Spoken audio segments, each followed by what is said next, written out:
Pemirsa, kita masih bersama Indonesia Lawyers Club dengan diskusi Perpu Pilkada KMP terbelah. Sekarang saya ke PDI Perjuangan, Komarudin Watubun. Bung Kardi, saya pikir sekarang kita kembali ke asal muasal kenapa terjadi pertemuan kita malam ini. Masih segar dalam ingatan kita semua bahwa waktu saya ada bawa, coba saya sisir undang-undangnya, saya lihat perbedaan antara 10 butir yang diajukan Pak SBY dengan undang-undang yang apa. Ternyata semua yang ada di undang-undang juga semua ada di sini. Tadi sudah disampaikan oleh, jadi tidak perlu saya baca. Kalau saya baca nanti saya ulang-ulang. Pak Beni, ini nanti bisa dibawa juga karena tadi Pak Beni bilang tidak ada. Ternyata semua ada di sini. Nah, saya pikir persoalan ini sekarang ada di tangan Pak SBY dan Demokrat. Kunci ada di sana. Karena kalau waktu itu personil Pak SBY di DPR, fraksi Demokrat waktu itu tidak walk out, saya kira masalah sudah selesai. Kalau dukung saja Indonesia hebat, voting selesai, kita menangkan itu. Kalau kemudian Golkar dengan teman-temannya koalisi merah putih, itu sikap mereka. Sampai kapanpun kalau memang mereka bilang pilih langsung, tidak langsung, ya itu sikap. Tapi kemudian begitu pula dengan PDI Perjuangan dan pasukannya, pilih langsung, itu juga sikap. Sekarang Demokrat sebagai penyeimbang mau ikuti yang mana atau membuat jalur sendiri. Nah, waktu peristiwa itu terjadi dalam voting itu, kalau sudah ikut kita, saya kira waktu itu Menteri Hukum dan HAM sekarang waktu itu menyatakan sikap PDI Perjuangan mendukung sikap Demokrat, tapi terakhir Demokrat walk out. Lah sekarang kita kembali dengan keluarnya Perpu. Padahal posisi Demokrat waktu itu sebagai partai pemenang pemilu dan sebagai partai penguasa mestinya pada posisi yang kuat waktu itu. Tapi ternyata kan tidak. Lalu sekarang keluar Perpu, dan Perpu ini isi juga sudah sama dengan undang-undang yang kemarin di voting dan ditolak oleh Demokrat. Lalu keluar Perpu. Jadi teman-teman dari Demokrat, saya pikir ini tergantung Bung Ruhut, sampaikan Pak SBY, kepentingan nasional lebih tinggi dari kepentingan kelompok dan perorangan. Saya setuju dengan Pak Anwar tadi bahwa Pak SBY sebagai seorang negarawan sekarang dibuktikan. Dan saya ingat waktu pelantikan saya jabat tangan dengan beliau, dan saya merasa kagum karena beliau meninggalkan proses transisi yang baik dalam pergantian kepresidenan kali ini. Oleh karena itu saya harap teman-teman dari Demokrat sampaikan salam hormat rakyat Republik ini semua, bahwa posisi sekarang sangat ditentukan oleh Pak SBY. Jadi kalau Pak SBY sudah ketemu Pak JK, sudah ketemu Pak Jokowi, harus tindak lanjutnya perintah. Demokrat di Senayan dukung koalisi Indonesia hebat, kan selesai masalahnya. Kuncinya ada di situ. Bung Ruh, jangan tertawa-tertawa, ini harus antara kata dan perbuatan. Di sini kita uji sekarang. Kalau tanpa itu saya pikir ya kita masih main goyang-goyang panggung terus ya. Kita kembali lagi seperti yang kemarin MD3 itu. Jadi maksud Anda apa? Bahwa Pak SBY tidak konsisten. Pak, bisa saya interupsi ini? Saya tidak katakan konsisten atau tidak. Bung Kardi bisa menilai sendiri kan. Itu bukan, tidak susah-susah untuk kita menilai. Boleh. Saya ingin meluruskan ini tadi ya. Beliau mempersalahkan Demokrat. Simpelnya beliau mengatakan kalau Demokrat waktu itu konsisten, kan begitu, tidak perlu vote out, kan begitu. Iya. Tadi kan saya sudah jelaskan Mengapa kita vote out? Apa yang kami minta yaitu pilkada langsung dengan 10 perbaikan itu kan ditolak. Tadi opsi 1 PDIP, opsi 2 teman-teman yang mendukung pilkada oleh Dewan, kami opsi ketiga. Pada saat itu saya minta teman-teman PDIP, kalau teman-teman mau sungguh-sungguh mendukung pilkada langsung dengan 10 perbaikan yang diusulkan oleh Demokrat, satu yang saya minta, yaitu tinggalkan opsi 1 dan kalian gabung ke opsi 3. Ketika saya minta itu semuanya menolak. Itu sebabnya saya katakan kalian tidak konsisten. Yang tidak satunya kata dan perbuatan bukan kami, kalian. Saya ngomong waktu itu. Justru itu yang Coba saya bilang, kalau konsisten coba tinggalkan opsi 1. Tidak ada yang berani tinggalkan opsi 1 waktu itu. Makanya kami bilang kalian tidak konsisten. karena di dalam opsi Begitu, Pak. di dalam opsi 1 itu semua sudah tercantum di Tidak, dalam beda, undang-undang. beda, Itu- Pak, beda. Itu cara Beda. Berpikirnya. Saudara tidak ada di sana waktu itu. Saya yang 5 jam di dalam forum lobby. Saya minta, ketika yang memimpin rapat adalah saudara Priyo Budi Santoso mengatakan, saya angkat tangan. Saya minta teman-teman yang mendukung pilkada langsung opsi 1 ini, satu yang saya minta, maukah kalian meninggalkan opsi 1 dan mendukung opsi 3? Semuanya mengatakan, wah kalau itu tidak mau Pak Beni. Loh kalau begitu yang kalian mau apa? Kalau mau pilkada langsung dengan 10 perbaikan dukung kami, ayo tinggalkan. Kalian punya opsi. Pertanyaan saya, mengapa teman-teman ngotot mempertahankan opsi 1? Itu satu. Yang kedua, kalau sudah tahu memang mendukung opsi 3, mengapa teman-teman tidak ikut vote out pada saat itu? Istilah saya kok membiarkan lehernya disembelih. Kan begitu Pak. Kemudian Pak Karni, tadi saya luruskan juga. Pak Karni tadi mengatakan bahwa opsi pilkada langsung 10 perbaikan itu diajukan oleh Presiden SBY setelah beliau pulang dari Amerika. Tidak. Itu diputuskan, kalau saya tidak salah ingat, dalam rapat kabinet terbatas sebelum beliau berangkat ke Amerika. Itu diputuskan dalam sidang kabinet terbatas itu. Kemudian dibawa ke Dewan, dibawa ke Komisi 2 untuk dibahas. Di sana tadi dijelaskan oleh Prof tadi ada masalah di sana. Lalu dibawa ke tingkat 2. Di tingkat 2 muncul 3 opsi. Saya tahu baik karena saya yang mimpin waktu itu rombongan kami ini masuk di dalam pembahasan di tingkat lobby. Semuanya begitu Pak. Jadi kalau kami saat ini dituduh Demokrat tidak satunya kata dan perbuatan, yang benar aja. Oh, Yang munafik itu siapa? ya begini Ini Pak kalau Beni. saya sampaikan Pak Beni itu. begini, saya sampaikan itu karena SBY dalam posisi yang sangat kuat. Jadi sangat hilaf kalau seolah-olah Demokrat tidak berdaya menghadapi dua pilihan itu. Itulah sebabnya Presiden Republik Indonesia, Anda sebagai partai pemenang Persis. pemilu, masa dibantai habis di DPR dan langsung walk out, itu nggak masuk akal. Itulah sebabnya Tidak bisa. Itu itulah alasan yang tidak sebabnya masuk akal. Presiden menerbitkan Perpu itu Pak. Jadi bagi kami itu yang tadi saya katakan, Demokrat punya prinsip. Kalau kita sebagai partai pilkada oposisi langsung waktu itu walk out, itu masuk dengan akal. 10 perbaikan. Anda sebagai pemenang pemilu, Presiden Republik Indonesia, kok bisa walk out, itu masuk akal di mana? Tidak ada logika yang terima itu. Oke, saya luruskan logika, kan begitu. Ini logika ini. Ya, Logika yang tidak masuk akal ini kan begitu Pak. Sebentar. Jadi tadi saya katakan opsi 1 dengan opsi 3. Opsi 1 dengan opsi 3 kan simpel aja Pak. Jelas kami menolak pilkada langsung tanpa perbaikan.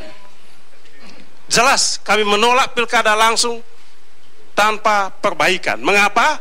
Sebab pilkada langsung tanpa perbaikan membawa ketersesatan, membawa kehancuran demokrasi. Maka kami ajukan 10 opsi Baik. pilkada langsung dengan 10 perbaikan itu tadi. Ini yang kami ajukan. Teman-teman PDIP waktu itu menolak. Jelas menolak. Anda tidak ada di dalam waktu itu, Anda tidak tahu. Baik, Saya tidak tahu. sekarang Iya. mau nanya aja. Ya. Apakah PDIP sekarang bisa setuju dengan 10 perbaikan? Iya, karena 10 perbaikan itu ada di dalam undang-undang. Yang kurang itu cuma tadi disampaikan Prof tadi dari Dirjen Otda, yang tentang tim seleksi tidak berwenang untuk menggugurkan. Memang itu semua fraksi menolak itu. Karena itu kewenangan dia ada di KPU. Kalau dia lakukan itu lebih berwenang dari KPU. Kira-kira itu.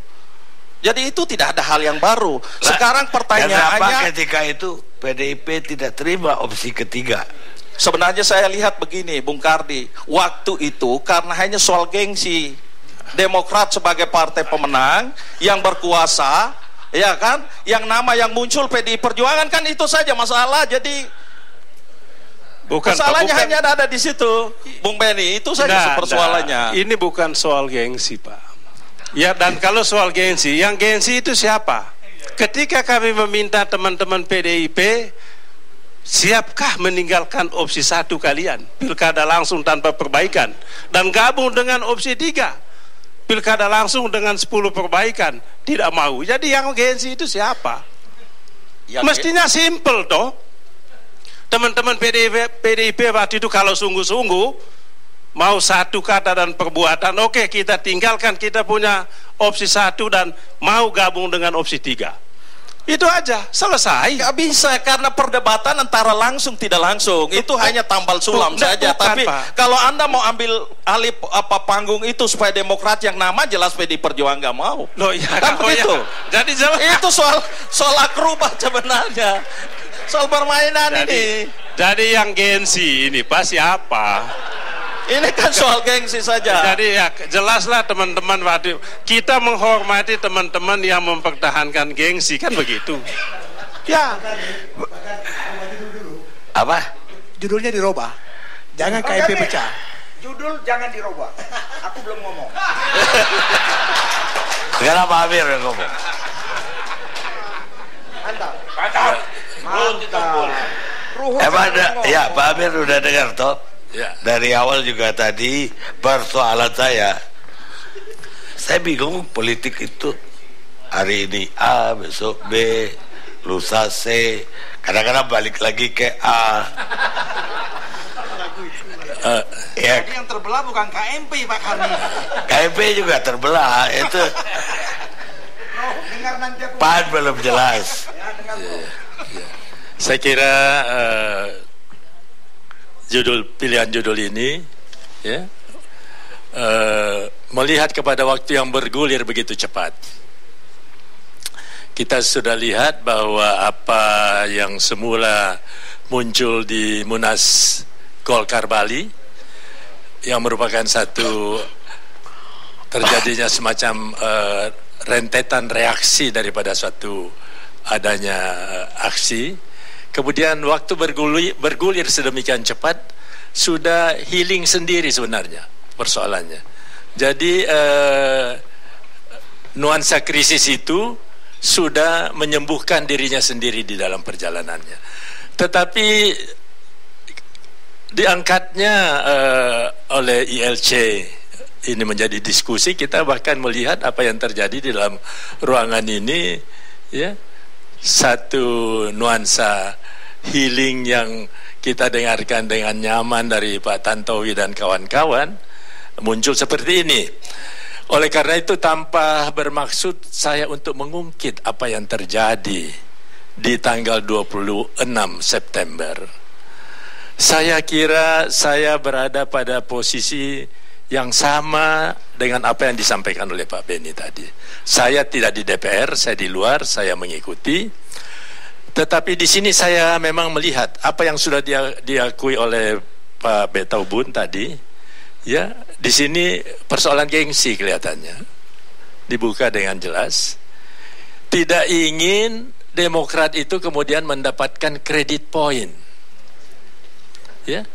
Jadi di sini ada nuansa kecemburuan politik, ya, yang tidak ingin memberikan Demokrat itu kredit point, sehingga kemudian Demokrat dipersalahkan karena WO.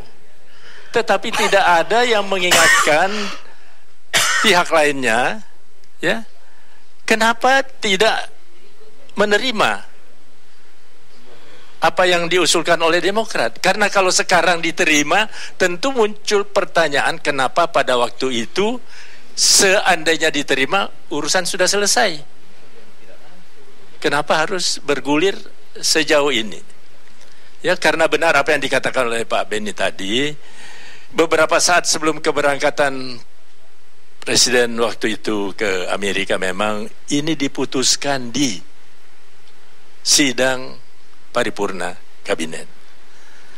Dan kalau ada yang mempertanyakan posisi pemerintah, pemerintah itu selalu mempersiapkan dua posisi di dalam menyikapi apapun putusan paripurna. Menerima sudah ada sambutannya, menolak pun sudah ada sambutannya. Selalu begitu, selalu ada dua opsi. Kebetulan waktu itu saya masih sebagai Menteri Hukum, Menteri Dalam Negeri, waktu itu yang setia mengikuti proses di sidang paripurna itu. Jadi kalau kemudian Menteri Dalam Negeri menyambut apa yang diputuskan oleh paripurna, itu memang sudah dengan sendirinya demikian.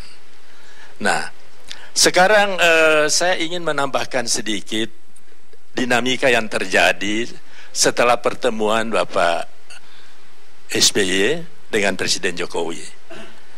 Karena seketika saja bergulir bahwa Demokrat sudah merapat dan siap berkoalisi. Saya kira ini patut diluruskan. Ya. Berkoalisi itu tidak semudah membalik telapak tangan. Kita bisa sependapat dan selalu akan sependapat terhadap apapun, kebijakan apapun, sepanjang kebijakan pemerintah itu adalah pro rakyat, bangsa dan negara, itu sudah merupakan komitmen kami. Kemudian ada pihak yang mengatakan kemudian bahwa Demokrat dengan sikapnya ini menjadi tidak jelas, menggunakan katanya bunglon lah apa ya. Ya ini beda sekali. Di sini bukan masalah berpihak karena kecewa kepada teman-teman Golkar kami kemudian merapat ke KIH, itu pastilah itu adalah kekeliruan yang sangat besar kalau ingin menafsirkan seperti itu. Yang kami ingin jadikan catatan di sini adalah bahwa sekiranya sekarang ini kami sependapat dengan teman-teman di KIH mengenai Perpu pilkada langsung ini, nantinya pada saat persidangan di bulan Januari, sebenarnya yang menjadi pertanyaan kami, kenapa di bulan September, tanggal 26 September, versi yang serupa ini kemudian tidak diselesaikan saja di waktu itu, dan kemudian bergulir sebegini jauh sampai di saat sekarang ini. Sebenarnya sama, tidak ada. Kalau ada dikatakan oleh teman dari PAN tadi ada 2 butir yang dirubah, itu pun tidak terlalu substansial, ya, karena sebenarnya Perpu nomor 1 2014 ini adalah persis sama dengan rancangan yang diperjuangkan oleh opsi 3 Demokrat di September 26 tadi. Itu tambahannya dari saya. Terima kasih. Baik, kita rehat sejenak pemirsa.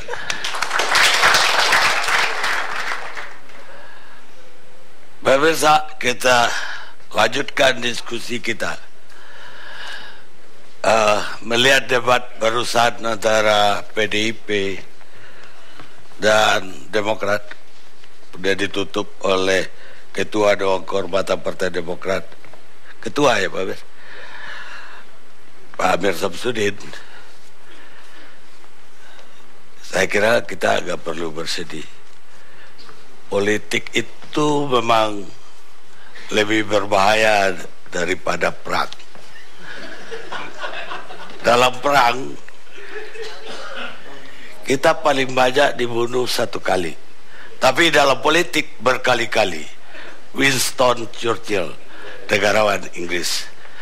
Sekarang saya mau gabung dengan Pak bekas rekan Pak Amir juga, Menko Polhukam, Bapak Joko. Silakan Pak Joko. Pak Joko mau bicara. Iya, Pak Karni, saya bukan Menko Polhukam. Sudah selesai. Iya, bekas zaman Pak Amir jadi menteri, Pak. Iya, betul. Jadi begini, saya hanya ingin di satu poin saja. Saya tidak ingin masuk ke perdebatan antara KIH, KMP ya. Tadi kan Pak Karni menyebutkan bahwa seolah-olah keputusan untuk pilkada langsung dengan perbaikan itu diputuskan setelah Pak SBY pulang dari Amerika. Saya kira ini yang perlu saya uruskan, karena ini adalah masuk dalam urusan Kementerian Polhukam. Jadi pembahasan tentang dinamika rancangan undang-undang pilkada itu selalu dibahas di dalam rapat kabinet terbatas di bidang Polhukam. Salah satunya Pak Amir, Pak Mendagri, dan beberapa yang ikut hadir. Termasuk diantaranya pada saat perkembangan terakhir di bulan September itu sebelum berangkat, bahwa dinamikanya menjurus ke arah pilkada langsung, dan disitulah diskusi yang cukup intens karena Pak Budiono juga terlibat di situ, bahwa harus ada perbaikan-perbaikan di dalam pilkada langsung yang berlaku saat ini, yang kemarin-kemarin itu. Jadi tidak benar Pak Karni kalau seolah-olah dalam bahasa Jawanya ujuk-ujuk itu Bapak Presiden pulang kunjungan dari Amerika baru diputuskan pilkada langsung dengan 10 perbaikan. Saya ada di situ, 10 perbaikan itu kita bahas bersama jauh sebelum berangkat ke Amerika. Itulah yang kemudian ditawarkan oleh teman-teman Mendagri terutama. Saya hanya bicara di dalam konteks pemerintah ya. Saya tidak bicara dalam format partai. Itulah yang diajukan pemerintah setelah ada dinamika pengajuan awal, ada debat, kemudian ada pembahasan tingkat 1, tingkat 2 DPR, sampai diputuskan pemilihan langsung dengan 10 perbaikan. Jadi saya hanya sampai di situ saja. Jadi tidak serta-merta Presiden pulang dari Amerika. Jadi itu diikuti terus dinamika yang ada di parlemen terkait dengan pengajuan pemerintah tentang RUU Pilkada ini. Baik Pak, terima kasih atas penjelasan Bapak malam ini. Terima kasih Pak Karni, dan salam untuk teman-teman semua yang ada di situ. Baik Pak, sampai ketemu Pak. Sekarang saya ke Koalisi Merah Putih lagi. Ariza Patria, Gerindra. Terima kasih Pak Karni. Jadi kalau kita membahas pilkada dalam sejarah bangsa ini, paling tidak ada 3 model. Yang pertama adalah dipilih atau diangkat oleh Presiden, yang kedua melalui DPRD, dan yang ketiga secara langsung. Paling tidak secara umum ada 3 gambaran besar tentang melalui Undang-Undang 145, kemudian 2248, sampai terakhir Undang-Undang 22 tahun 2014 dipilih kembali melalui DPRD sebagaimana yang diajukan oleh pemerintah. Kemudian yang kedua, Bang Karni, kalau kita melihat dalam proses reformasi, yaitu 10 tahun terakhir, ya, pemerintah Pak SBY selama 10 tahun memerintah di zaman reformasi, satu pemerintahan yang luar biasa menurut saya, membuat kajian yang mendalam dan mengambil kesimpulan ketika itu adalah pilkada melalui DPRD sebelum terakhir dirubah menjadi Perpu, yaitu apakah waktu itu provinsi yang melalui DPRD kemudian merubah kabupaten kota yang melalui DPRD, kemudian terakhir baru pemerintah akhirnya memutuskan Perpu. Kemudian ormas besar seperti NU, kalau kita flashback ke belakang pada Munas NU di Cirebon juga memutuskan pilkada melalui DPRD. Dan banyak tokoh partai lain seperti Nasdem Pak Surya Paloh ketika kasus Akil Mukhtar MK juga menyampaikan bahwa pilkada melalui DPRD. Begitu juga Sekjen Nasdem dan sebagainya. Begitu juga Pak SBY. Maksud saya begini Bang Karni, kita semua sepakat bahwa pilkada ini menyangkut hajat banyak orang banyak. Kemudian yang menjadi pilihan adalah apakah para tokoh, kemudian media, para pengamat dan para pakar, termasuk para tokoh politik membuat kesimpulan atau keputusan atas pilihan-pilihan yang berubah tadi A menjadi B, kemudian juga bisa berubah lagi menjadi A, atas dasar apa? Semua mengatasnamakan kepentingan rakyat, tapi tidak jarang juga karena pengaruh, karena media, pengaruh tokoh, pengaruh pengamat dan sebagainya. Kalau kita melihat kembali ke belakang pada pemilu 2014, paling tidak ada 4 catatan penting negatif pada pemilu 2014. Yang pertama Bang Karni, pemilu 2014, mohon maaf, banyak caleg ketika itu menggunakan uang sebagai instrumen pemenangan. Ini yang negatif dari catatan 2014 pada pileg. Kemudian yang kedua, yang negatif juga adalah, mohon maaf, masyarakat kita pada 2014 menganggap uang menjadi rujukan pilihan terhadap caleg-calegnya. Kemudian yang tidak kalah penting pada pemilu 2014 juga, banyak media ikut masuk dalam kelompok-kelompok partai tertentu. Kemudian yang sangat memprihatinkan, banyak para ahli bahkan pakar juga terkooptasi pada pilihan-pilihan parpol, pada pilihan-pilihan tertentu yang seharusnya berdiri netral dan independen. Jadi paling tidak ada 4 catatan penting pada pemilu 2014. Nah masalahnya sekarang kita bicara 2015. 2015 ada lebih dari 200 pilkada yang akan kita laksanakan. Menjadi penting sekarang harus kita putuskan, apakah kita kembali kepada pilkada langsung, atau pilkada DPRD, atau pilkada langsung dengan 10 perbaikan disampaikan Demokrat, atau ada 4 pilihan, atau ada pilihan keempat yang disampaikan tadi oleh Pak Dirjen. Jadi ini penting bagi kita. Bagi kami yang penting sekarang adalah mari kita semua, para stakeholder kepentingan bangsa ke depan, untuk mengurangi ego semua, termasuk media, termasuk pengamat, untuk dalam waktu ke depan, 1-2 bulan ke depan, kita mencari tahu sebetulnya format apa yang terbaik bagi bangsa itu. Untuk itu, kami Partai Gerindra ditugaskan, DPR RI dari pusat sampai kabupaten kota diberi tugas dalam masa reses ini Bang Karni, termasuk kader di seluruh Indonesia, untuk menyerap aspirasi. Apakah yang terbaik pilkada langsung atau pilkada lewat DPRD atau apa, termasuk menyerap aspirasi menyangkut kebijakan BBM, termasuk juga soal kartu Jokowi Sakti. Jadi saya kira pada waktu yang masih tersisa ini, alangkah baiknya kita semua menurunkan ego kepentingan kita masing-masing untuk mengedepankan kepentingan bangsa dan rakyat, mencari satu format yang terbaik. Jadi memang hari-hari ke depan ini menjadi hari-hari penting karena akan menentukan satu kebijakan yang penting bagi pilkada ke depan, serentak atau tidak serentak. Menurut Anda, kenapa para tokoh, pakar, media yang semula Anda bilang berpendapat pilkada tidak langsung dan banyak jeleknya pilkada langsung bisa berbalik menjadi mendukung pilkada langsung? Ya tentu banyak faktor Bang Karni ya. Banyak tokoh berubah ya kan, karena faktor desakan, karena pimpinannya pilih A, pengurusnya tentu pilih A. Itu kan di parpol itu ada mekanisme pengambilan keputusan melalui rapat, rakernas atau munas dan lain sebagainya. Itu tuh biasa terjadi.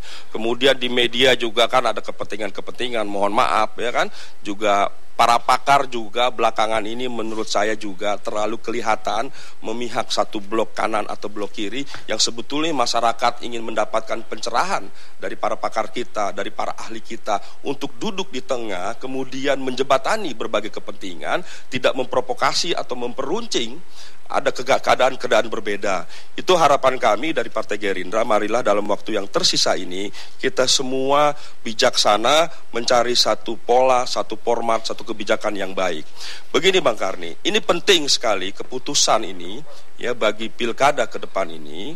Jangan sampai juga nanti begitu ada keputusan, jangan sampai nanti pemerintah sebagaimana yang sebelumnya mengeluarkan perpu yang sampaikan Bung Yandri. Ini juga bahaya Bung Karni. Jadi nggak habis-habisnya kalau kita bicara. Karena ini akan berefek pada pemilu 2019 Bang Karni. Kalau kita melihat 2019 yang telah diputuskan oleh MK, Presiden dipilih secara langsung dan serentak, itu punya efek kotail istilahnya, efek yang mengikuti. Kita melihat bahwa pemilu 99 bagaimana karena faktor PDIP mendapat suara yang luar biasa 31%, 2009 Demokrat mendapat 20%, dan 2014 Gerindra juga mendapat lompatan yang luar biasa sampai 12% lebih. Maksud saya adalah faktor ini apa yang menjadi penyebab. Jangan sampai suara pileg, ya, para anggota dewan yang terhormat yang duduk di pusat sampai di kabupaten adalah faktor karena figur tokohnya, bukan karena kualitas daripada anggota dewan itu sendiri. Ini sangat berbahaya Bang Karni. Nanti akan ada partai baru yang ikut dalam pemilu 2019 karena pemilu serentak nanti kebetulan mendapat capres yang luar biasa, tapi calegnya yang mohon maaf di bawah standar umpamanya, maka nanti tidak mustahil parlemen di pusat sampai kabupaten akan diisi oleh satu partai yang bisa mendominasi lebih dari 50%. Kita udah kejauhan nih Pak Nasir. Ya.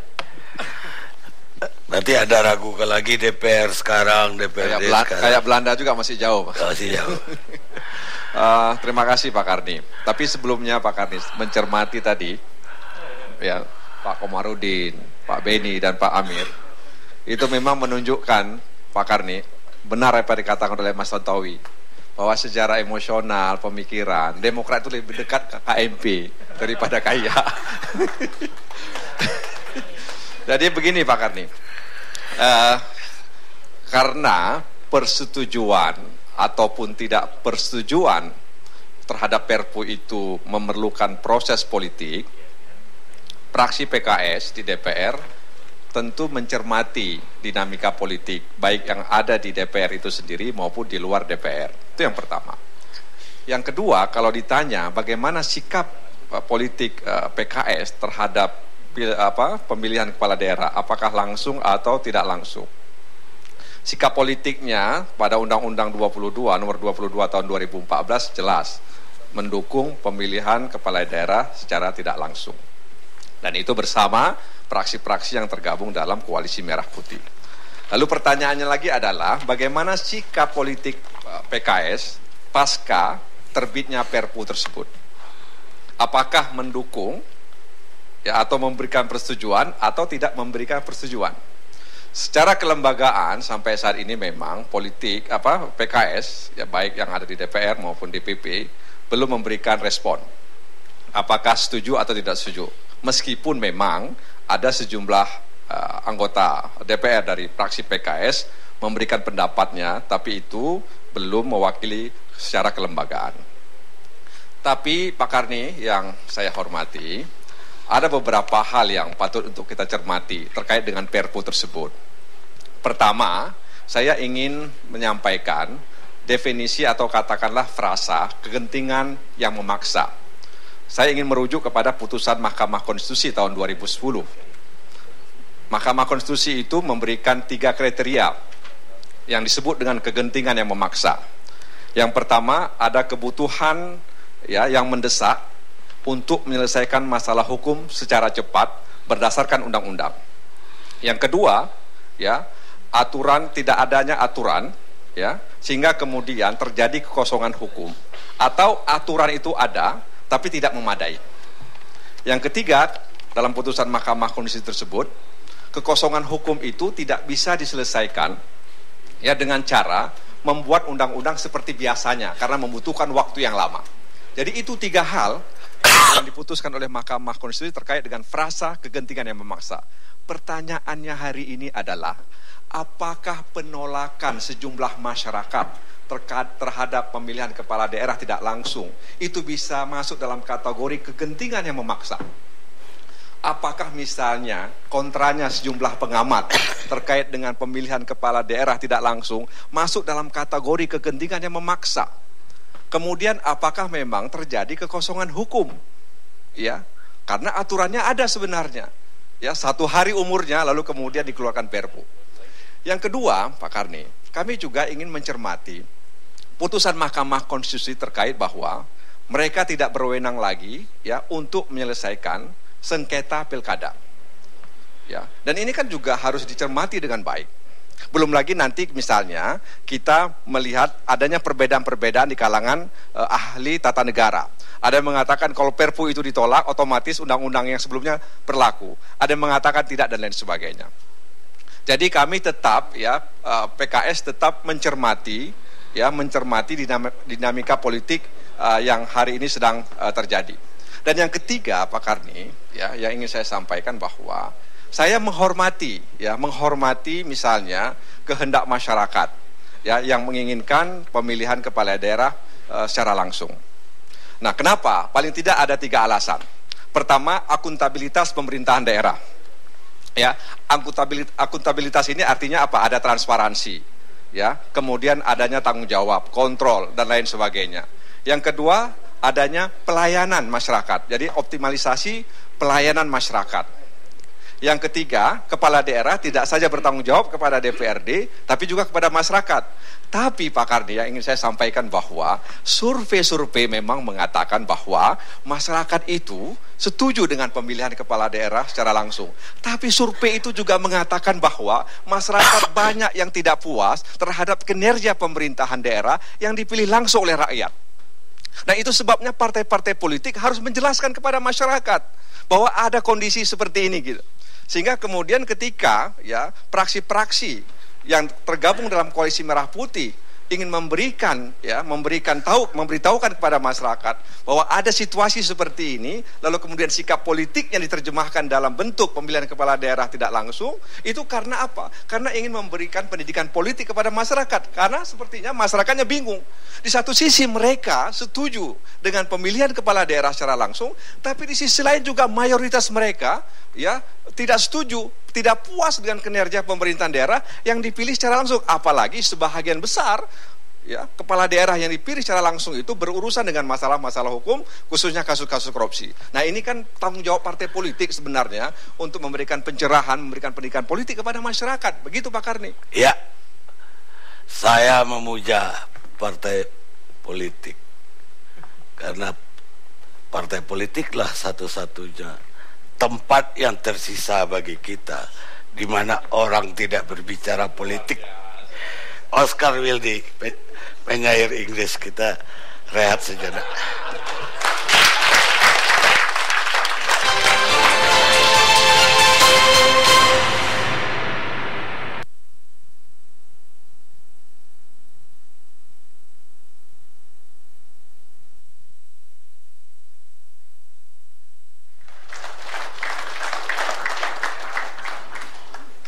Pemirsa, kita masih bersama Indonesia Lawyers Club. Sekarang Profesor Cipta Lesmana. Yang ditanya apanya, Bung Karni? Saya nggak tahu, sebagai ini kan luas sekali. Komunikasi politik, bagaimana melihatnya itu? Oke, saya malam ini sangat bahagia melihat perilaku para politisi. Jadi ada pepatah yang mengatakan politicking itu persis seperti permainan sirkus. You swing on this way, you swing on that way. Jadi politikus ini ke kiri, ke kanan gitu loh, ya. Bahasa eufemismenya karena dinamika politik. Gitu loh, dinamika politik. Ya, saya kaget mendengarkan statement dari teman kita dari Golkar ya, Tantowi. Jadi Bung Tantowi ini malam ini very soft sekali gitu ya. Golkar menghormati, menghayati dan menjiwai aspirasi masyarakat. Wah, luar biasa nih. Ini berarti sudah siap juga mendukung Perpu gitu misalnya gitu ya. Saya lihat very soft ya. Oh, ini jelas sekali menghormati, menghayati dan menjiwai ya. Terus saya tertawa sekali melihat perdebatan yang begitu seru antara Pak Komarudin dan Pak Beni ya gitu ya. Makanya saya bisikin teman-teman, ini yang terbelah bukan KMP ini nih. Jadi ribut begitu, luar biasa sekali ya. Kemungkinan nanti ditegur mungkin Pak Komarudin sama Ibu Megawati gitu ya. Ya. Anda ini bagaimana semalam gitu ya, Anda mempermalukan kita ini, KIH kira-kira gitu ya, gitu. Jadi memang lucu ini, banyak sekali lucu-lucu gitu ya. Tapi menurut saya harus mengkritik Pak SBY katanya gitu ya. Ya. Ini memang berubah gitu loh, ya. Nah, Bung Karni, dalam ilmu komunikasi ada prinsip yang besar, prinsip penting. Communications is always intentional. Orang berkomunikasi pasti punya maksud, punya tujuan tertentu. Kita flashback ke belakang. Siapa yang mengajukan RUU itu? Pemerintah kan? Itu kan RUU-nya intinya pilkada tidak langsung melalui DPRD. Jadi ada intention itu loh. Tujuannya awalnya begitu. Kemudian berubah lagi. Lalu opsi 3. Opsi 3 itu enggak ada, Bung Karni. Enggak ada waktu itu. Kan enggak pernah dibahas di komisi-komisi kan? Itu hanya tiba-tiba di paripurna, lompat seperti bayi begitu lahir aja gitu kan. Dia dari mana nggak tahu, dari planet mana gitu kan. Naskahnya tidak ada waktu itu. Bagaimana bisa di voting? Nah, terus malam ini saya juga lihat, saya nggak tahu siapa yang berkhianat, siapa yang mengkhianati siapa yang dikhianati gitu ya. Kalau gitu mestinya Pak SBY datang malam ini. Ya, saya mau tahu persis siapa yang berbohong dalam hal ini. Sebab teman-teman kita dari Golkar itu mengatakan tidak ada itu. Kontennya tidak ada kesepakatan bahwa KMK itu mendukung konten dari KMP ini mendukung konten dari Perpu. 2 orang mengatakan demikian. Tapi Pak SBY mengatakan berkhianat, Golkar ini berkhianat. Ingat, Ketua Harian Demokrat, siapa Bang Luhut? Syarif Hasan kan? Dia mengatakan saya sudah mau berangkat untuk menghadiri penutupan Munas Golkar di Bali. Diperintahkan SBY. Kembali lagi, karena berkhianat begitu kan. Jadi Pak SBY itu dengan firm sekali, definitif, Golkar ini berkhianat. Tapi Pak Nurdin Halid mengatakan tidak ada itu. Yang ada kesepakatan bahwa Koalisi Merah Putih mendukung pengajuan Perpu. Tapi kontennya begini tidak ada. Nah, ini penting, bukan penting, maha penting ini. Untuk mengetahui siapa yang berkhianat di sini. Apa ini betul apa tidak? Dari komunikasi politik ini kacau sekali. Kacau betul. Nah, waktu yang DD-nya kan tanggal 29 atau 27 Pak Amir Samsudin, 27 September ya. Ya, 26 ya. Puan Maharani waktu itu keluarkan statement, PDIP sudah mendukung dengan 10 perubahan itu. Tapi Demokrat mengatakan mana? Kok lisan tertulis tidak mau, dibacakan di depan PDIP tidak mau. Nah, kita bingung juga ini. Jadi masyarakat bingung ya. Jadi sebetulnya memang PDIP ini kadang-kadang juga bingung juga gitu ya. Nah, ini memang mungkin karena sikap yang berubah-ubah gitu loh. Tapi orang Demokrat mengatakan karena dinamika politik. Dinamika bukan, ditekan, pressure, tekanan kuat sekali dari teman-teman kita, Pak Sebastian ini. Semua kan kepengen langsung. Nah, tadi yang teman kita dari Gerindra itu penjelasannya excellent, bagus sekali. Saya waktu itu juga goyah Pak Karni. Memang pilkada langsung itu banyak sekali eksesnya, banyak sekali bakar-bakaran, bentrok berdarah semua gitu kan. Dan begitu banyak berguguran wakil-wakil rakyat yang punya nama gitu ya. Terus eksesnya banyak sekali. Memang kita juga mengetahui pilkada luar DPRD juga banyak eksesnya. Mestinya yang paling bagus adalah tetap pilkada langsung tapi dengan perbaikan-perbaikan. Masalahnya kenapa tidak sejak awal? Nah, masalahnya kenapa pada last minute meluncur itu dengan 10 perubahan. Nasi sudah jadi bubur, terlambat sudah. Kereta sudah maju begitu lama, ya. Ini opsi 3 tidak pernah dibahas dan naskah tidak ada. Dari mana bisa tujuh kok tiba-tiba begitu? Nah, ini jadi memang kacau permainan politik. Kalau Pak Karni mengatakan ini saya bingung ulah para politisi ini bagaimana gitu ya. Ya, bagi saya tidak bingung. Semua ini very simple. Apapun di mata Profesor Cipta Lesmana simple semua. Ini juga simple sebenarnya. Simple sekali. Begini Pak Karni, teman-teman semua dan pemirsa yang saya muliakan. Simple Pak Karni. Jokowi, Yusuf Kala, limbung, galau hatinya. Ini pemerintah kami habis digoyang terus sama teman-teman Pak Nurdin Halid. Karena mereka 67%. Ya, KIH cuma 32%. Ini bagaimana ini? Keputusan apapun disikat habis semua, voting habis semua. Nah, mereka putus putar otak. KMP mesti kita pecah belah. Jelas sekali. Putar otak, ada momentum yang bagus sekali. Itu masuk teori komunikasi, masuk teori symbolic interaction, yaitu keputusan Munas di Bali yang mengatakan bahwa Golkar tidak setuju Perpu, tetap mendukung pilkada lewat itu. Itu momentum emas bagi siapa? Bagi Pak SBY. Udah masuk, set, dia masuk sekali. Di situ langsung dia masuk, ketemu Jokowi, ketemu Yusuf Kala.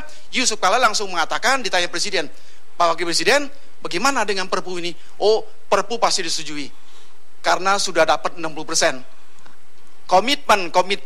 Pasti Pak SBY bikin komitmen situ dengan Presiden Jokowi. Nah, Pak SBY dapat apa? Walahu alam. Dengan Yusuf Kala juga komitmen, makanya dia bisa mengatakan 60%. Yang kita bingung lagi adalah PAN ini. Ini yang membingungkan. Kok Hatta Rajasa langsung mengatakan, ya kita ke sana, ya, dukung Perpu karena Golkar berkhianat. Jadi bingung. Nah, saya punya data, kalau memang Pak Yusuf Kala mengatakan 60%, memang tepat sekali. Kalau misalnya Demokrat mendukung Perpu, PAN mendukung Perpu, P3 mendukung Perpu, jadi koalisi Indonesia Hebat ini 64%. Persis seperti yang dikatakan oleh Pak Jokowi. Kalau. Tapi kan kata teman kita PAN ini kan masih belum tentu. Ya. Tapi PAN juga mengatakan persis seperti yang dikatakan oleh Pak Tantowi. PAN itu menghormati, menghayati dan menjiwai aspirasi masyarakat. Cantik sekali bahasanya, cantik sekali. Nah, saya sebagai orang komunikasi sudah ngerti meta meaningnya kemana. Meta meaningnya tergantung angin kemana nanti ini. Inilah politisi persis seperti permainan sirkus. Dia ke sana, dia ke sini, tergantung angin.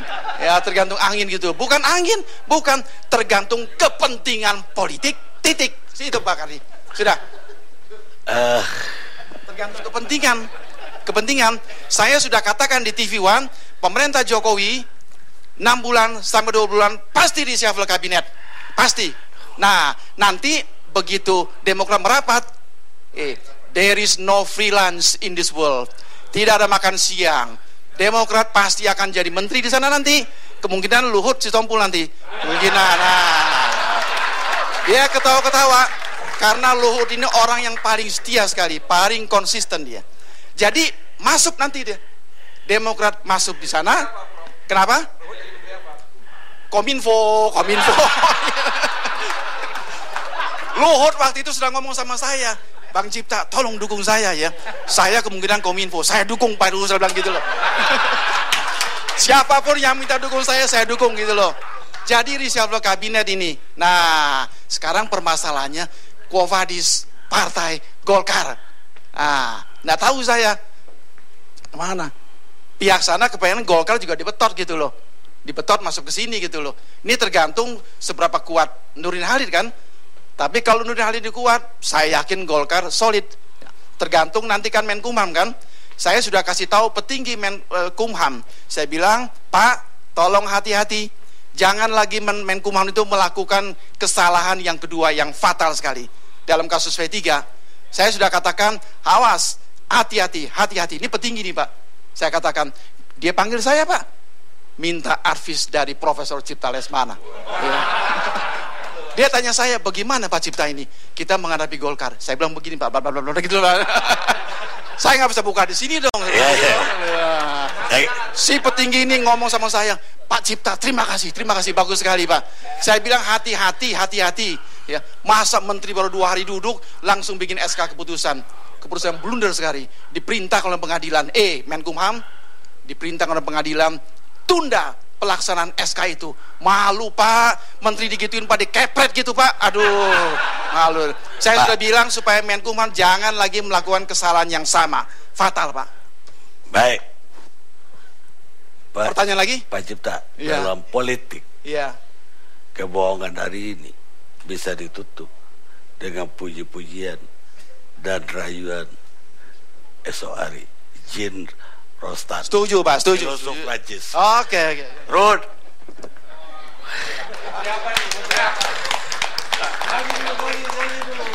Memang lidah tak bertulang, tak terbatas kata-kata. Itulah Bang Karni yang terjadi sekarang. Sayang sahabat saya Nurdin Halid sudah pulang waktu dia marahi Bang Karni, ganti judul. Itulah negarawan seorang Karni Ilyas, doktor. Dia bilang merah putih, apa tadi Bang? Koalisi merah putih. Hah? KIP. Apa Bang? Terbelah. Terbelah. Sebenarnya hatinya dia mau bilang Golkar pecah kongsi. Itulah dia, santun. Ini orang awak tapi santun, karena itu dia guru aku. Aku ini bisa begini karena Bang Karni. Jadi aku mau bilang begini, kawan-kawan biar tahu duduk masalah. Pak SBY mau berangkat ke Korea Selatan. Kita kan tahu sahabat kita partai yang pernah membesarkan aku juga, Golkar. Karena itu, ini kayaknya Beni dengan Komarudin belum pernah di Golkar ya? Belum. Ini jago, ini orang Selipi. Karena itu kalau aku nggak bisa terpancing, mau marah, emosi, aku ketawa aja termehek-mehek. Kalian hampir diadu domba tadi, udah mau berdiri aku bisa. Tapi untung hati boleh panas, kepala tetap dingin. Jadi begini Bang, Pak SBY waktu mau berangkat ke Korea Selatan, kami kader-kader Beni juga ada, semua ada, Pak Amir semua, beliau mengatakan demikian. Kan kita tahu Golkar ini waktu dia mau munas nih, rame mereka kan, Jogja, Bandung, di Bandung lah ini. Kan aku dengan Pak SBY apapun kan pernah di Golkar bos. Pak SBY kan negarawan, banyak kader-kader yang simpatik di Golkar itu sama beliau. Udah cerita ini Perpu ditolak. Sudah kawan.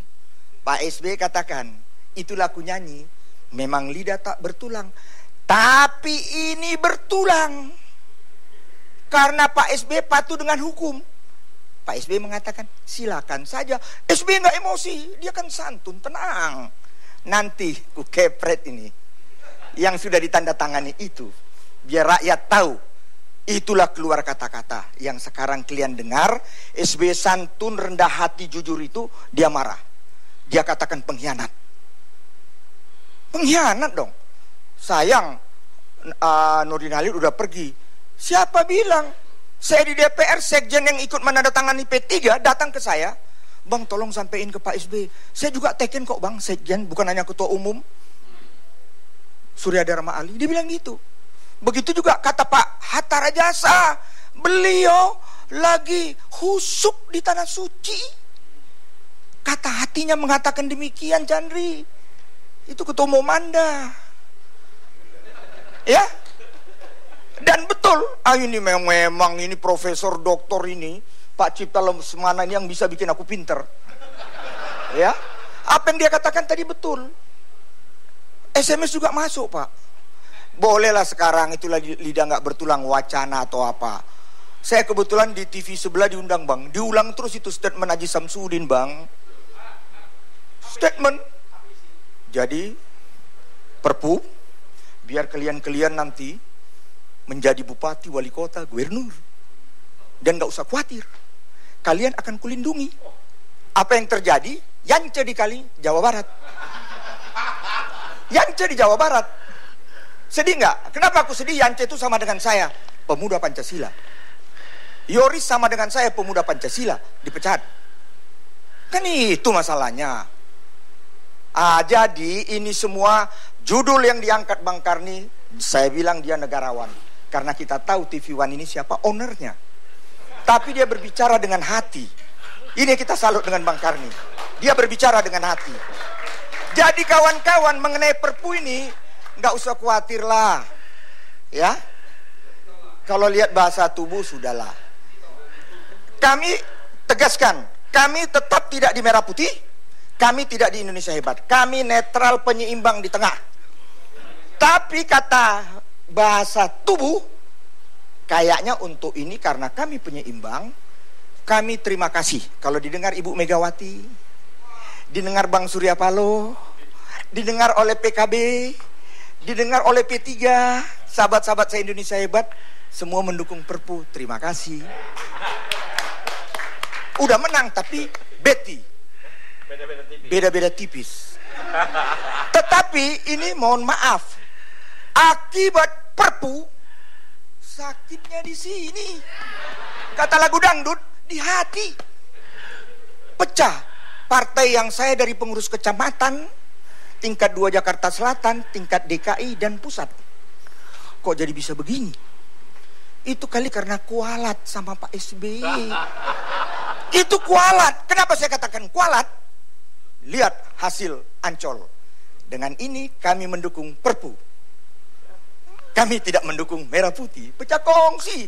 Jadi betul juga judulnya pecah kongsi itu, Bang. Jadi aku salut dengan Abang. Terima kasih. Selamat maju terus TV One dan Indonesia Lawyer Club. Memang benar. Dalam politik berbagi kebencian itu adalah dasar persahabatan. Alexis Torquay Prancis.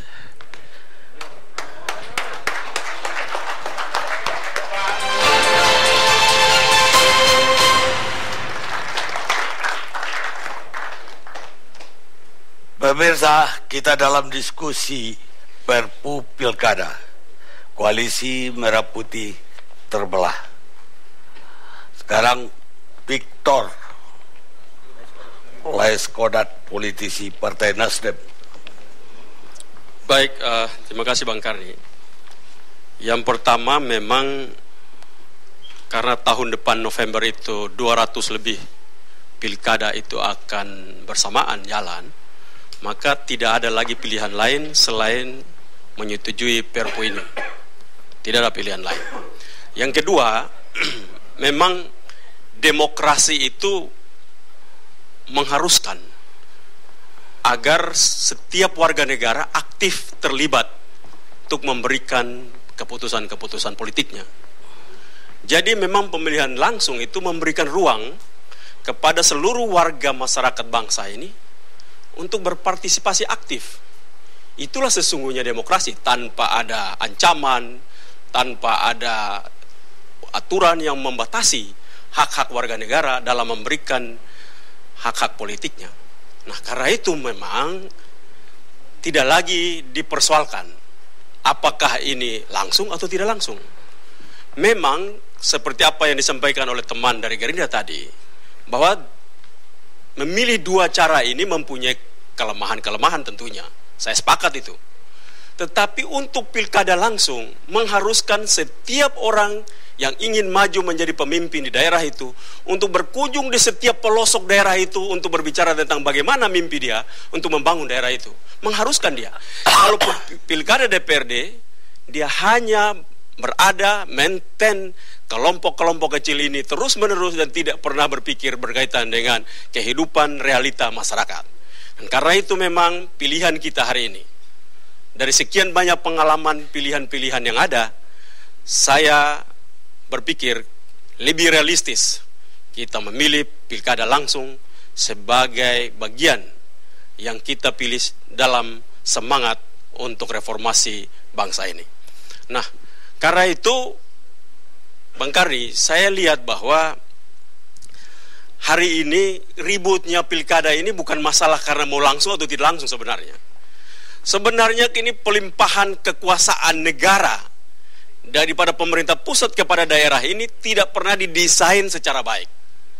Bagaimana tanggung jawab pemerintah daerah pada saat dia tidak mampu untuk memberikan target-target yang diinginkan pada saat melimpahkan kekuasaan itu dari asas desentralisasi ini diperoleh oleh dia. Nah, karena itu ini menurut saya baca undang-undangnya belum juga dengan jelas itu dibuat, dikaji dengan baik. Nah, karena itu mungkin ke depan perlu ada perbaikan-perbaikan di sana. Agar pemerintah daerah adalah pemerintah orang-orang yang punya tanggung jawab dalam rangka menjalankan tata kelola pemerintahan daerah itu yang bertanggung jawab, dan apabila dia tidak bertanggung ada sanksinya. Bukan saja sanksinya pada saat nanti setelah 5 tahun dia tidak terpilih karena ada hukuman dari warga masyarakat terhadap hak-hak politiknya, tetapi ada sanksi hukum lain menurut saya. Nah, itu harus didesain. Dalam sistem negara kesatuan, memang 3 asas ini harus dipenuhi. Yang pertama, ada satu kesatuan politik, ada satu kesatuan wilayah, dan ada satu kesatuan hukum. Dan dalam mendesain hukum menurut saya, pemerintah pusat harus mendesain dari 3 masalah ini harus dalam satu kesatuan. Karena kita, menurut saya, belum sampai dalam satu kesamaan berpikir. Seperti koalisi yang ada ini, jangan juga kita melihat bahwa orang bersama itu pasti bersatu. Jangan cepat-cepat kita mengambil kesimpulan seperti itu. Juga jangan juga kita ambil kesimpulan orang berbeda itu tidak akan bersama-sama. Ya, jadi saya berpikir, mulailah kita jangan juga mau mengganggu akal sehat kita ini, bahwa kami ini adalah partai-partai politik yang bersatu, akan tetap komitmen. Tidak mungkin, partai-partai politik itu tidak akan bersatu. Karena mereka bersatu pada suatu konsep. Apabila mereka sepakat, begitu di ujungnya tidak sepakat, pemilihan kepala daerah nanti ada yang, wah ini cocok saya jadi bupati, kenapa dia pula yang menjadi bupati? Pasti ribut di situ. Ya, karena itu janganlah kita percaya partai politik yang bilang bersatu. Bersatunya mereka karena mereka mempunyai ideologi, asas perjuangan yang sama. Selama dia tidak punya itu, janganlah kita percaya ada kebersamaan, apalagi persatuan di situ. Dan karena itu, memang mulailah pemerintah Jokowi JK mendapatkan sebuah pembelajaran yang hebat menurut saya dengan kasus ini. Jangan pernah menjadi pemimpin peragu, memutuskan dengan segera, walaupun salah daripada bergantung lama-lama dan akhirnya panjang urusan. Dan ini menjadi catatan serius buat kita untuk masuk menjadi presiden dan wakil presiden, dan pemerintah yang baru ini harus pemerintah yang punya sikap yang tegas, mengambil keputusan agar kemudian hari dapat dipertanggungjawabkan salah atau benar. Jangan kita lempar salah ini, siapa yang salah kita nggak tahu hari ini. Sekian, terima kasih. Baik. Saya kira satu ideologi pun belum karuan bersatu. Karena politik itu bukan ilmu pasti, bukan matematik. Otto von Bismarck, pendiri Jerman. Saya mau minta kompetensinya Pak Komarudin itu apa, banyak yang pertanyakan. Komarudin waktu pun di DPR sebagai apa? Bung Kardi, saya diberi tugas oleh partai jadi ketua Poksi Komisi 2. Jadi yang menangani Perpu ini, ya, besok nanti Pak kita Komarudin masuk, saya punya tugas dari partai. Ya. Supaya jelas bagi pemirsa. Ya, benar. Karena pemirsanya nanya, kompetensinya apa Pak Komarudin? Ya. Makanya saya kasih kesempatan untuk, dan kami juga mengundang Pak Komarudin melalui DPP PDI Perjuangan. Dan kita menelpon semua dari ketua-ketuanya, dan akhirnya Trimedia Panjaitan yang mengirim beliau untuk mewakili. Sekarang Pak Sebastian Salang, bagaimana petanya di dalam, kalau Pak Salang lihat sebagai pengamat parlemen lah? Ya, kalau kita membaca peta berkaitan dengan Perpu ini, memang ada perubahan signifikan sebelum Munas Golkar dan setelah Munas Golkar. Begitu. Perubahan yang signifikan itu terbaca dengan sangat jelas ketika muncul salah satu rekomendasi dalam Munas Golkar itu yang menyatakan secara tegas bahwa Golkar menolak Perpu. Dan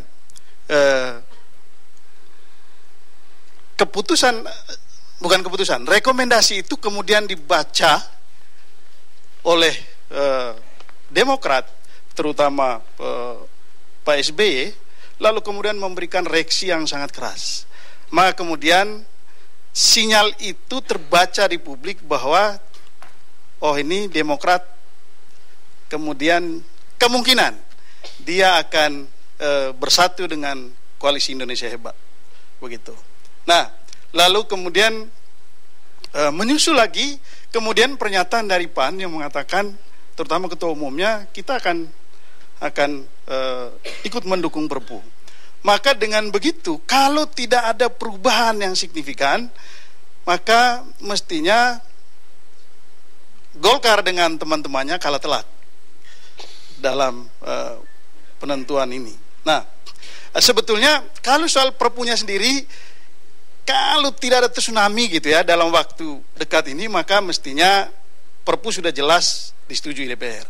Tapi yang menarik sekarang ini, menurut saya membaca Golkar sekarang dan pasca Perpu itu disetujui, dan juga membaca Demokrat, sikap Demokrat. Nah,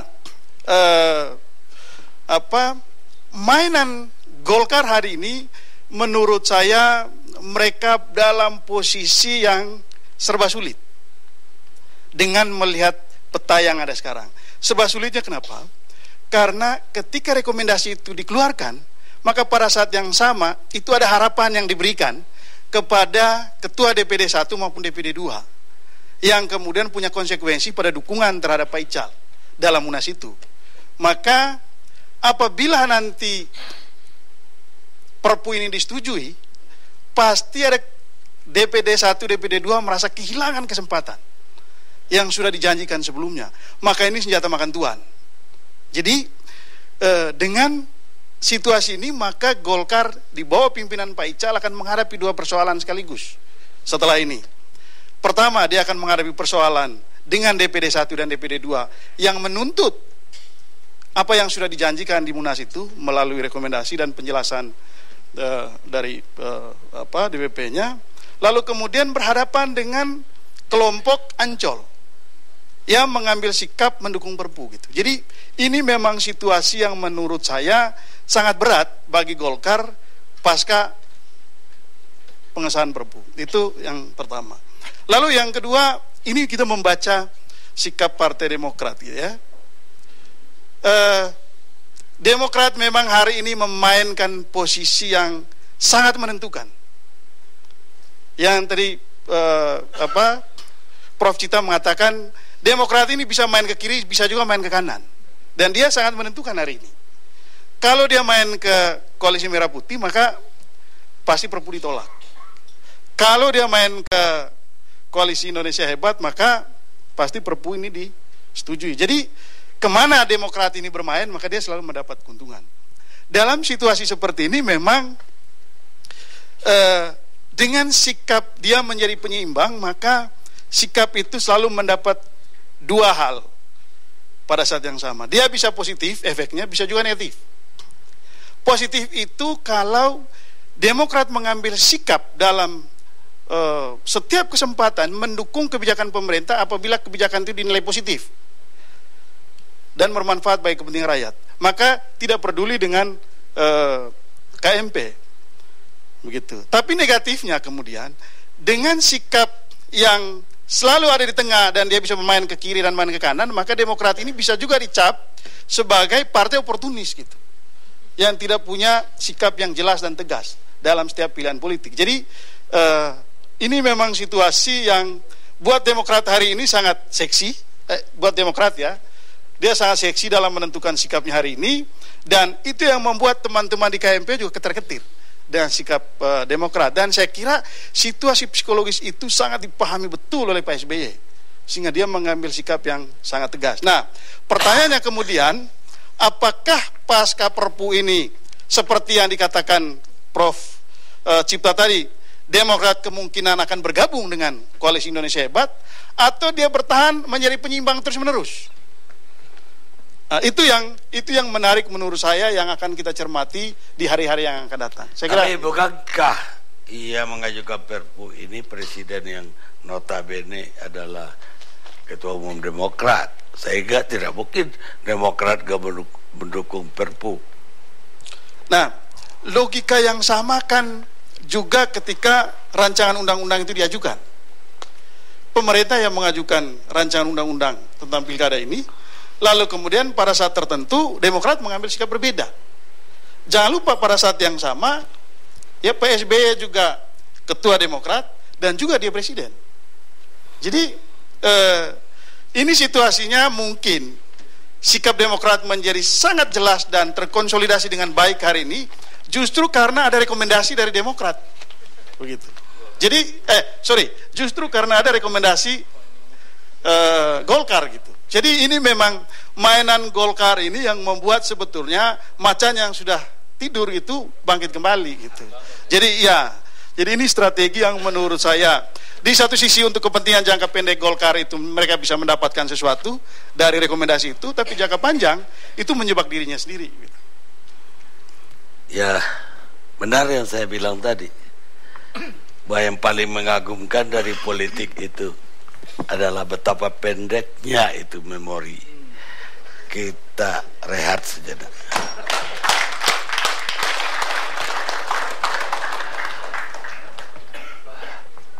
Pemirsa, kita sampai di segmen terakhir. Sekarang giliran Pak Margarito. Ada apa?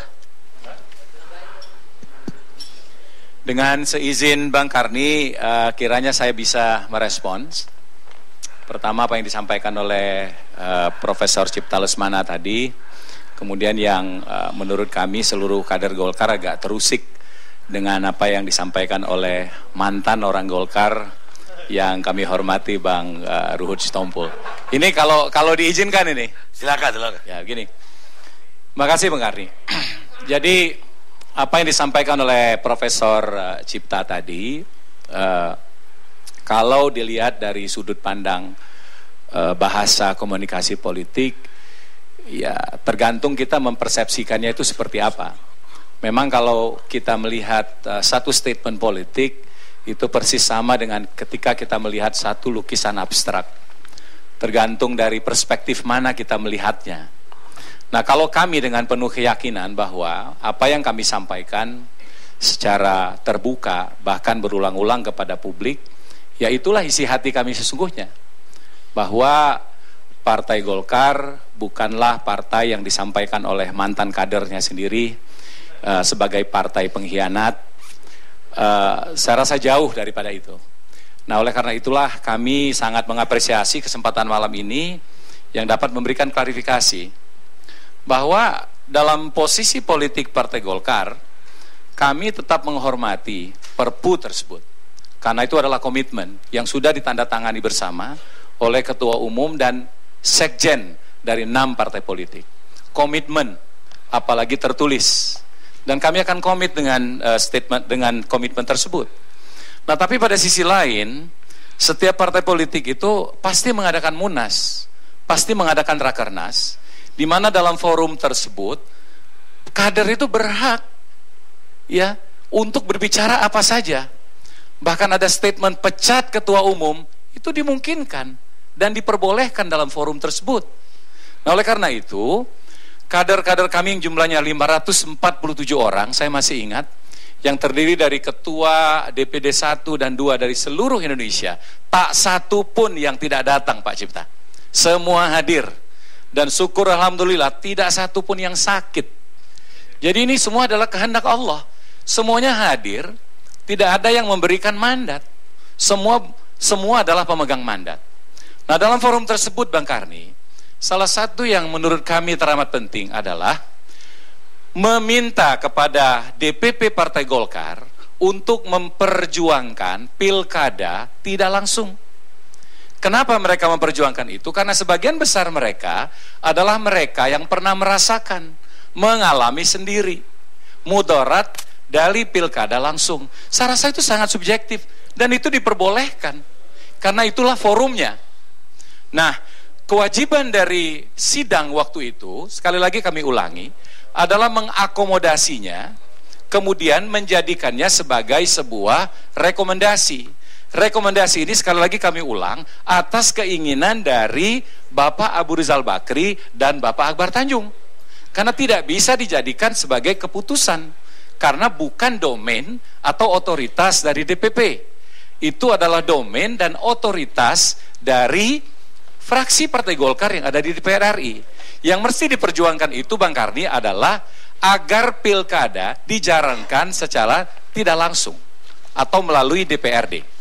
Nah, pada sisi yang lain, sikap dari DPP Partai Golkar tetap konsisten. Kami menghormati kebersamaan kami di dalam kesepakatan bersama untuk mendukung Perpu tentang pilkada. Jadi menurut kami ini sangat jelas dua hal yang berbeda. Kami mendukung Perpu, tapi pada sisi lain kami memperjuangkan keinginan serta kemauan dari para kader kami untuk pilkada tidak langsung. Secara jelas ini, tidak ada pihak yang dihianati, tidak ada janji yang diingkari. Nah, kemudian yang kedua, ini khusus yang terhormat, ini senior saya dalam segala bidang, Bang Ruhut ini. Sebagai politisi dan juga sebagai artis. Kita lihat, Bang Karni, banyak politisi-politisi besar di Republik ini yang lahir dari rahim Partai Golkar.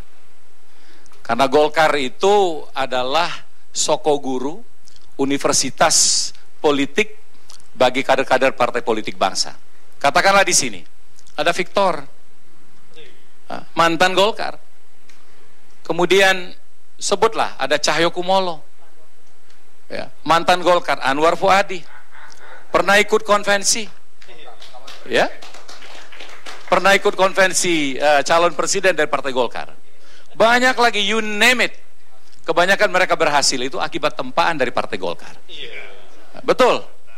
Tapi hanya satu mantan kader Golkar yang mencaci maki alma maternya, yaitu Bang Ruhut. Saya tidak pernah mendengar, melihat, dan membuktikan ada seorang mantan kader Partai Golkar yang bisa seperti ini karena mendapatkan ilmu, basic ilmu politik dari Partai Golkar. Kita, sejelek-jeleknya sekolah kita, ya, kita tidak pernah mengutuk, memaki, bahkan menjelekkan alma mater kita. Seburuk apapun itu. Saya kira cukup. Ya, bukan begitu. Bagi kami begini, Partai Golkar itu adalah sebuah institusi dengan konstituen yang begitu besar. Saya mendapat mandat untuk melakukan pembelaan. Karena apa yang disampaikan Bang Ruhut itu sudah bukan lagi mengenai ideologi, tapi mengenai isi perut partai orang lain. Jadi tidak berhak menurut saya mantan kader Partai Golkar yang sudah berada di bawah bendera partai lain berbicara dalam perspektif seperti yang disampaikan oleh abang saya yang sangat saya cintai tersebut. Terima kasih, Bang. Bang Karni, ini mesti dilurusin. Saya kira nggak sebentar. Berjawab, karena saya pernah di Golkar lah, saya hujat itu Golkar. Kalau orang lain yang belum pernah di Golkar, jangan. Kalau perlu kutoyor dia. Tapi 2004 Ruhut dan kawan-kawan yang dipecat itu, Golkar menang dengan kursi 128. Ingat itu. Setelah itu berkurang terus sampai sekarang 90-an. Itu tidak ada urusannya sama siapapun itu. Ya, jadi aku merasa pernah tanya rakyat, Ruhut itu rambut kuning, kaos kuning, sepatu kuning, jangan-jangan celana dalamnya pun kuning. Itulah sayangnya sama aku Golkar pada waktu itu. Tantowi belum di Golkar. Terima kasih. Cukup. Bang itu sekarang waktu kita habis. Baik, Bang Karni, terima kasih banyak. Assalamualaikum warahmatullahi wabarakatuh dan selamat malam. Banyak hal yang sudah disampaikan tadi dan saya hanya ingin mencatat beberapa saja. Saya tidak men-challenge Bang Karni. Saya ingin mengatakan pertama begini. Thomas Jefferson pernah bilang, andaikan dia mesti masuk surga tanpa partai politik, dia rela tidak masuk surga. John Adams bilang, presiden sebelumnya bilang bahwa partai politik, dia khawatir republik ini terbelah ke dalam dua kekuasaan besar, kedua partai besar, dan itu akan meruntuhkan bangsa yang sedang kita bentuk ini. Saya ingin mengatakan bahwa iya, kecaman orang terhadap partai politik dan atau dukungan orang terhadap partai politik bukan perkara hari ini. Ini perkara yang sudah sangat lama, sudah sangat tua. Tetapi kita menemukan kenyataan bahwa dalam perspektif konstitusionalisme tidak mungkin kita bicara tentang pemerintahan yang demokratik. Kita tidak mungkin bicara tentang pemerintahan yang demokratis tanpa bicara tentang partai politik dan parlemen. Kembali ke soal ini. Dalam perspektif tata negara, saya ingin menyetir apa yang dikemukakan oleh salah satu ahli politik yang mengonsentrasikan dirinya pada soal-soal konstitusi, Clinton Rossiter, pasti Bang Karni tahu. Dia mengatakan bahwa oke, kita menganut sistem pembagian kekuasaan dan atau pemisahan kekuasaan. Tetapi kalau kita mengecek secara real, cabang kekuasaan yang paling banyak memperoleh kekuasaan adalah eksekutif. Sekarang kita cek dalam kasus kita ini. Tadi kita sudah dengar perdebatan dari opsi 1, dari rancangan undang-undang pertama dikemukakan, lalu ada opsi 2 dan ada opsi 3, dan opsi 3 tidak bisa diambil dan berakhir dengan keluarnya Perpu. Saya ingin mengatakan bahwa begitu gagasan dan atau program atau apapun namanya dari sebuah partai yang kebetulan dipimpin oleh seorang presiden yang gagal diperjuangkan di badan pembuat undang-undang, keluar dari situ dan menggunakan senjata yang namanya Perpu itu, senjata yang namanya constitutional privilege itu, pasal 22 yang tadi Bang Karni tanya itu, untuk menghabisi apa yang sudah disepakati. Saya ingin menyatakan juga dalam konteks, saya tidak mengatakan bahwa itu salah atau itu sesuatu yang keliru. Saya tidak mengatakan itu, tapi saya ingin menyetir lagi satu, karena tadi Bang Karni berkali-kali menyetirnya. Kalau Thomas Jefferson mengatakan bahwa kalau satu saja kata itu bisa digunakan untuk menyelesaikan semua soal, jangan Anda pilih sikap atau jangan Anda gunakan 2 kata. Woodrow Wilson bilang, saya tidak akan memilih partai atau apapun karena platform. Saya ingin memilih sesuatu partai atau orang yang diperjuangkan itu karena saya tahu apa yang ia janjikan, saya tahu dedikasinya, saya tahu apa yang ia mau lakukan. Kejelasannya itu yang membuat akan saya memilih dia. Mengapa misalnya kalau dari awal mau dengan pilkada langsung, kenapa rancangan undang-undang dari awal tidak majukan dengan rancangan undang-undang pilkada langsung? Soal tata negara lain yang mesti kita pertanyakan dan perjelas sekarang adalah, apakah opsi 3 yang tadi Pak Beni bolak-balik bilang itu ada dalam rancangan dan diperdebatkan, dan itu yang akan diambil keputusan atau tidak? Kalau tidak, bagaimana cerita proses pembentukan undang-undang itu? Di sini terlihat bahwa ya memang saya setuju dengan beberapa hal yang tadi Bang Karni sebutkan itu, bahwa ini memang ada permainan politik. Terakhir, saya tidak tahu apakah dan apa sebenarnya yang menjadi prinsip dari partai-partai, sebut saja dalam kasus ini, dalam soal pemilihan umum ini, pilkada langsung atau tidak langsung. Sebab kalau dilihat perkembangan perdebatan dan fakta-fakta yang muncul secara parsial tadi, saya dapat mengatakan bahwa ternyata ini soal selera. Akhirnya bukan soal politik. Padahal kalau kita mau cek perdebatan pasal 18 ayat 4 dan pasal 6A, kita akan menemukan kenyataan bahwa kala pasal 18 ini diperdebatkan di BP MPR tahun 2000, yang kita temukan adalah ada impian, ada ide yang terkristal bahwa pemilihan kepala daerah dilakukan secara langsung, dan sebagai cara belajar bangsa ini untuk masuk ke pemilihan presiden yang kala itu diperdebatkan belum akan dilakukan secara langsung. Pilkada langsung jadikan ajang belajar untuk di tingkat provinsi dan 2, lalu itu dipakai sebagai cara untuk mempersiapkan bangsa ini dalam menyongsong pemilihan secara langsung oleh presiden. Tapi kala itu pada fase ini PDIP tegas menolak. Jadi saya tidak tahu. Sekarang ini kita menemukan kenyataan PDIP begitu merindukan pilkada langsung, sementara yang lain, Golkar yang tadinya begitu hebat mengusung pilkada langsung pada waktu perdebatan itu, sekarang kita menemukan kenyataan seperti ini.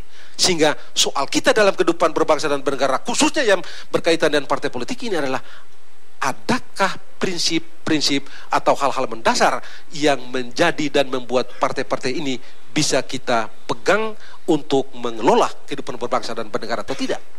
Soal selera, kata Jefferson, boleh saja berubah, tapi soal prinsip, kokohlah seperti batu karang.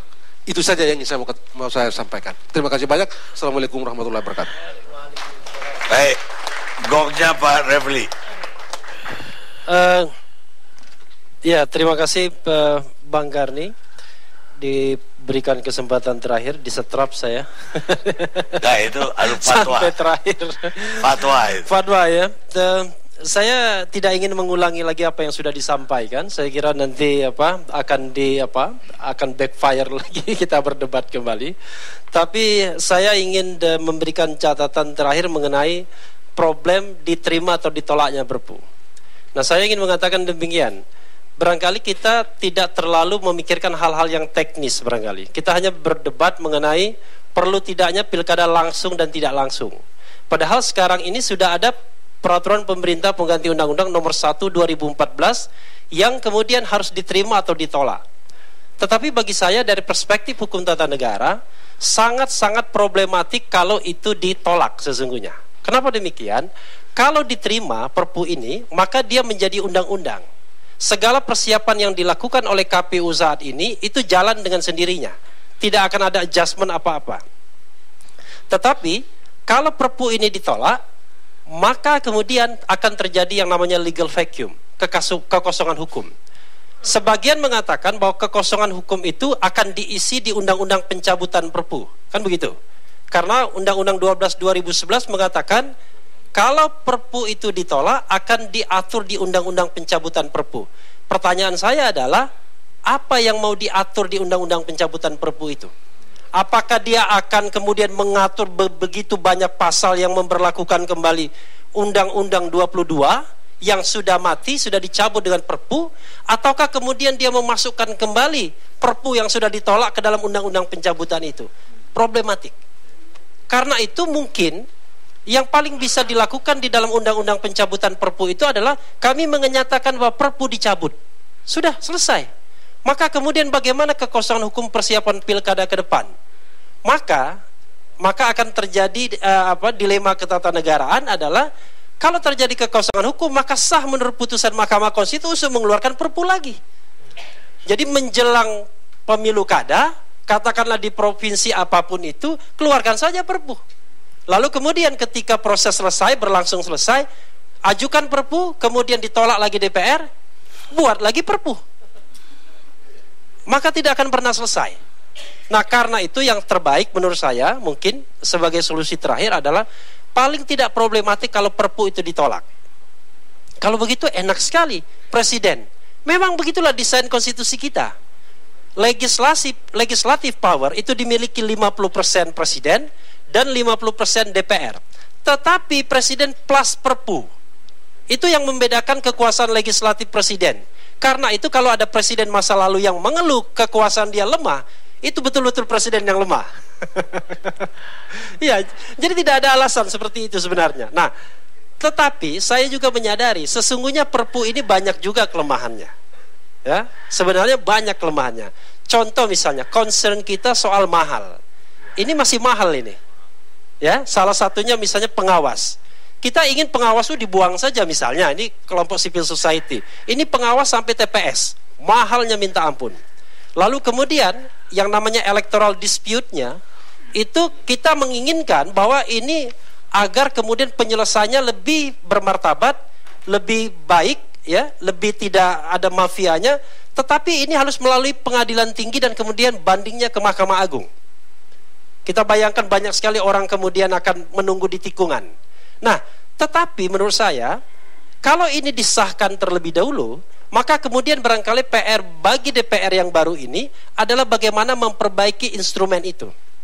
Kalau dikatakan tadi ini adalah plus 10 perbaikan, saya mengatakan dalam degree tertentu memang selalu akan ada perbaikan. Tidak mungkin kita buat undang-undang tidak ada perbaikan. Iya kan? Tidak mungkin ini kemudian tidak ada perbaikan sama sekali. Tetapi kalau kita lihat perbaikan maksimal yang ada, saya kira masih banyak hal yang harus didiskusikan. Tetapi sekali lagi, paling tidak problematik kalau Perpu ini diterima. Kalau Perpu ditolak, silakan kita berdebat lagi dari ranah hukum tata negara yang sangat banyak sekali. Terima kasih. Assalamualaikum warahmatullahi wabarakatuh. 1 detik saja Bung Karno.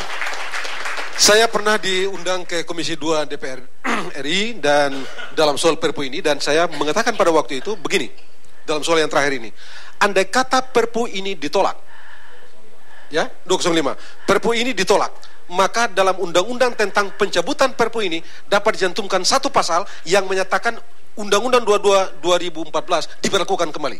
Mengapa? Karena Undang-Undang 22 2014 itu dicabut dengan Perpu, maka dapat dengan pencabutan Undang-Undang pencabutan Perpu itu di dalamnya dinyatakan Perpu itu dikembalikan kembali. Jadi mekanismenya melalui seperti pembuatan undang-undang biasa. Tapi dengan catatan mesti ada persetujuan dari Presiden tentu saja. Karena mekanisme menjadi pasal 25. Ya, itulah yang kemudian saya katakan tidak mungkin, karena kalau seandainya presiden kemudian berbeda pendapat, ada dua kubu yang tidak bisa ditemukan, maka tidak akan ada, akan deadlock. Itu soal politik ya, tapi ini soal legal. Karena kalau kita bicara mengenai soal yang misalnya tidak deadlock itu dari kemarin kita akan sudah sepakat. Tapi ini memang ada persoalan hukum yang kita harus selesaikan karena memang ada perbedaan dan hukum tidak bisa menjembataninya. Makanya kemudian terjadi kekosongan hukum. Seperti itu. Baik. Pak Cipta kata mau apa? Tapi 1 menit lah. 1 menit. Nah, 1 menit. Enggak, begini, saya kira ini perlu kita ya. Saya tadi jam 10 lewat 10 menit dapat SMS dari teman ini profesor juga, saya nggak sebut namanya ya. Ini saya kira perlu barangkali Pak Tantowi atau Pak Nurul yang klarifikasi. Prof Cipta, barusan Ical bikin tweet dukung pilkada langsung. Kemudian saya dapat berita lagi, Detikcom sudah siarkan berita itu. Kalau memang Pak RB betul nge-tweet Golkar mendukung pilkada langsung, the game is over. Selesai, semua selesai. Diskusi kita selesai. Selesai semua. Nah, Bung Karni, apa nggak sebaiknya Pak Tantowi klarifikasi 1 menit gitu loh? Iya, klarifikasi. Ya, boleh. Bisa aja kan, nggak benar bisa juga. Silakan Pak. Ya, cepat aja. Jadi memang malam ini Pak Abu Rizal Bakri mengeluarkan tweet.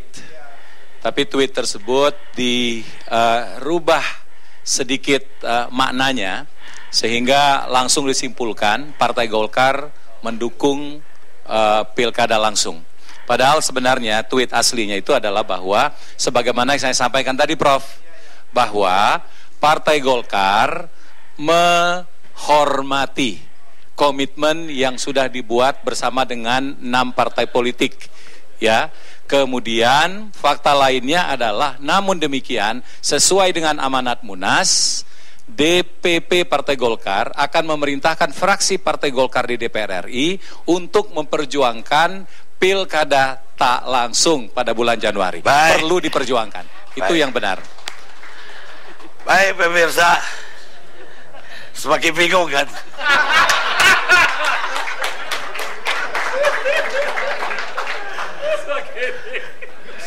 Kebingungan bagian dari kebenaran itu. Tapi apapun juga, demokrasi memang sesuatu yang baru tumbuh di negara kita. 50 tahun lamanya demokrasi dikubur di Republik ini, dari 59 ketika dekret 5 Juli sampai tahun 99. Dan setelah itu dia baru mencoba tumbuh. Sehingga yang kita lihat baru debat para politisi. Dan kita berharap para politisi ini semakin lama semakin dewasa dan kemudian menjadi negarawan. Sebab seorang politisi hanya memikirkan pemilu yang akan datang. Kalau dia jadi negarawan, dia akan memikirkan generasi yang akan datang. James Clark, seorang politisi Amerika yang semula penulis. Jadi kalau Perpu tadi kita tinjau dari situ, saya tidak melihat ada yang berpikir sebenarnya apa sih yang terbaik untuk generasi yang akan datang. Kita hanya berpikir pemilu yang akan datang. Kita ketemu ALC yang akan datang.